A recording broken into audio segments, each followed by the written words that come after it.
La voiture, symbole de liberté dans les années 60, est de plus en plus perçue comme génératrice de nuisances. Il devient donc urgent de mettre en œuvre des stratégies visant à la réduction des déplacements en voitures individuelles. Le tramway en surface s'inscrit dans cette optique.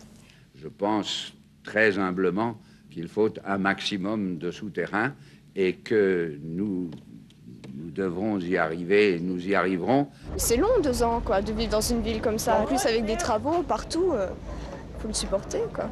Faut vivre avec, de toute façon on peut pas faire autrement. Ça vous gêne beaucoup ces travaux alors? Bah oui, il y aura le tram après, donc faut attendre un petit peu. Si ce plan de piétonisation et de vaste piétonisation tel que vous l'avez projeté n'est pas accompagné de parking en fin de boucle de desserte, vous serez responsable de la mort du centre-ville sur le plan économique. À la fois heureuse du travail accompli, un peu impressionnée par la façon dont les Strasbourgeois se l'approprient. Et c'est un lien entre les gens aujourd'hui, je crois. Et plus ça a été débattu, plus ça a été difficile, plus aujourd'hui les gens le ressentent comme leur appartenant. Ils font partie intégrante du succès du tramway, ils intéressent énormément les autres agglomérations parce que ça ne s'était jamais vu en France. Et manifestement, à travers les relais tram, c'est toute l'Alsace qui s'approprie le tramway de Strasbourg. Dans une ville comme Strasbourg, avoir un machin comme ça, c'est affreux ça. Je sais pas, moi ils auraient pu faire autre chose. Ah moi je trouve très bien. Et peut-être il manque une fontaine, mais sinon le reste c'est très bien. Manque d'eau, manque d'espace vert, juste 2 arbres qui encadrent les rails. La critique est fréquente, mais le parti pris architectural est sans appel. Je n'aime pas du tout. Je trouve que ça fait Exalmagne de l'Est. C'est bien, il fallait changer, hein, parce qu'avant, avec toutes les autos, les piétons n'étaient plus rien. Le centre-ville est plus agréable maintenant. Il y a moins de pollution, moins de voitures. C'est bien. L'accessibilité à tous avait été l'un des arguments de promotion du tramway strasbourgeois.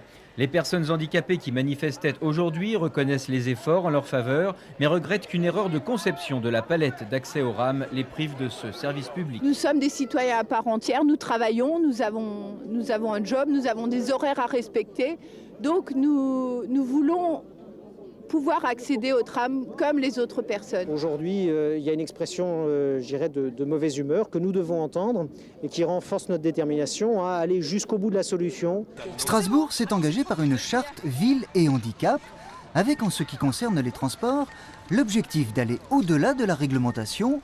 Il y aura donc des points à corriger. Mais je suis bien contente que le tram existe et qu'il s'agrandisse au maximum, ça c'est clair. Que le tramway suit polygone, que le tramway suit polygone. Manifestation, guerre juridique, 16 mois d'arrêt de chantier. Lancés en 2001, les travaux d'extension du tram auront connu bien des péripéties.